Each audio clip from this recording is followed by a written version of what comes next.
Consistent ആയിട്ട് നമുക്ക് skin care ചെയ്യാൻ പറ്റുക. ചിലപ്പോൾ ക്വാളിറ്റിയിലുള്ള ഡിഫറൻസസ് കൊണ്ടായിരിക്കാം അവർ ചീപ്പർ ഓപ്ഷൻസ് ആവുന്നത്. Consistency is the key. നമ്മൾ കൺസിസ്റ്റൻ്റ് ആയിട്ട് യൂസ് ചെയ്യണതിലാണ് നമുക്ക് റിസൾട്ട് കിട്ടുള്ളൂ.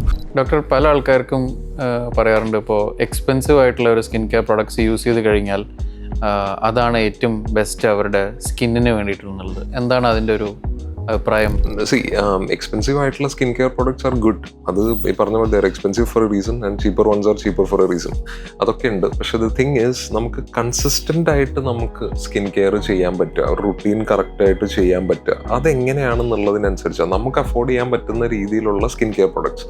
അപ്പം അത് നമ്മളായിട്ട് ഇപ്പോൾ ഇൻസ്റ്റാഗ്രാമിൽ നോക്കി ഇൻഫ്ലുവൻസർ എന്താണ് പറയണതെന്നുള്ളത് നോക്കിയിട്ട് വാങ്ങാതെ പ്രോപ്പറായിട്ട് ഗോ ടു എ ഡെർമറ്റോളജിസ്റ്റ്, പ്രോപ്പറായിട്ട് സ്കിൻ അനലൈസ് ചെയ്തിട്ട് നമ്മുടെ സ്കിന്നിന് പറ്റുന്ന രീതിയിലുള്ള അഫോർഡബിൾ ആയിട്ടുള്ള, എന്ന് വെച്ചാൽ ഒരുപാട് ചീപ്പറായിട്ടുള്ള ഓപ്ഷൻസ് മാത്രം നോക്കിക്കൊണ്ടിരുന്നു കഴിഞ്ഞാലും ദർ ചീപ്പർ ബിക്കോസ് അതിലുള്ള ഇൻഗ്രീഡിയൻസും അത്രയും ചിലപ്പോൾ ക്വാളിറ്റിയിലുള്ള ഡിഫറൻസസ് കൊണ്ടായിരിക്കാം അവർ ചീപ്പർ ഓപ്ഷൻസ് ആവുന്നത്.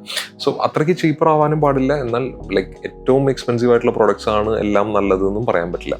There are options for everyone. നമുക്ക് അഫോർഡബിൾ ആയിട്ടുള്ള രീതിയിലുള്ള സ്കിൻ കെയർ പ്രോഡക്ട്സ് അത് കറക്റ്റായിട്ട് യൂസ് ചെയ്യുക. Consistency is the key. നമ്മൾ കൺസിസ്റ്റൻ്റ് ആയിട്ട് യൂസ് ചെയ്യണതിലാണ് നമുക്ക് റിസൾട്ട് കിട്ടുള്ളൂ. ഒരുപാട് എക്സ്പെൻസീവ് ആയിട്ടുള്ള പ്രോഡക്ട്സ് 1-2 മാസം യൂസ് ചെയ്യുന്നതിനേക്കാളും നല്ലത് കൺസിസ്റ്റൻ്റ് ആയിട്ട് നമുക്ക് അഫോർഡ് ചെയ്യാൻ പറ്റുന്ന രീതിയിലുള്ള പ്രോഡക്ട്സ് യൂസ് ചെയ്യുക എന്നുള്ളതാണ്.